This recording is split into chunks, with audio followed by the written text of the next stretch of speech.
कवनी कसुरवा भोले बाबा हमारा से भइले हो। ए भोले बाबा हमारा से भइले हो। ए शिव गुरु कामना कलम से लिखल भगिया त दुखावा हमारो नहीं रे ओराला हो। ए भोले बाबा कहवाना कलम से लिखल भागत दर्द मोरा नहीं रे ओराला हो। बनल के हो भोले बाबा सब केहू साथी हो।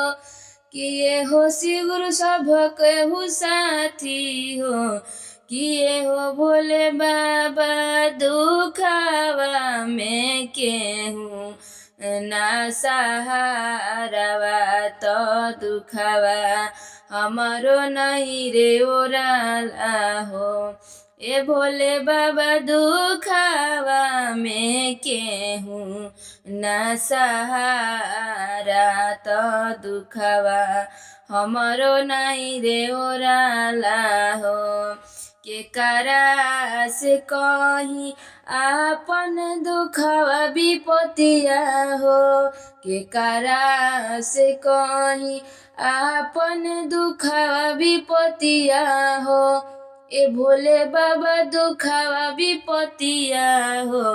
ए भोले बाबा नहीं बुझे कव नौपैया सहैया कोई नहीं रे लौके ना।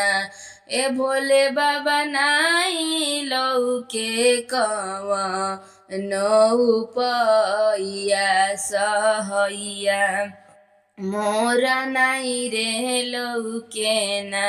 नैहर में शिव गुरु मन नहीं बाड़ी हो।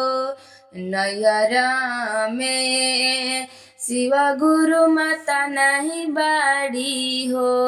ए भोले बाबा माता नहीं बाड़ी हो। ए शिव गुरु ससुरा में सासु मारस्तानवा तो सुखावा हमारो नहीं लौके ना। ए भोले बाबा ससुरा में सासु महारस्तानवा तो दुखावा मोहरा नहीं रे ओराला ना। पहिला में दाया शिशिया दूसरा में चर्चा हो। ए शिशिया दूसरा में चर्चा हो।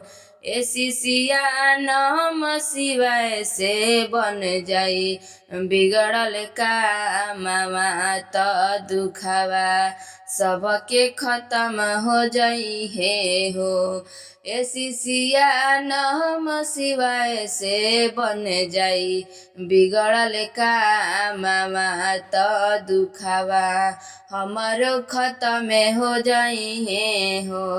कवनी कसुरवा शिव गुरु हमारा से भइले हो। ए भोले बाबा हमारा से भइले हो।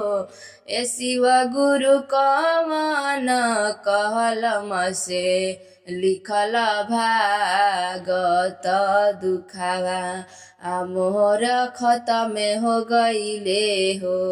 ए शिव गुरु कैसन कलम से लिखल भागत दुखावा मोहर खत्म हो गईले हो। तो हे दीदी भैया रब चरण प्रणाम करते हैं। हमारे प्रणाम अपना चरण में स्वीकार करम।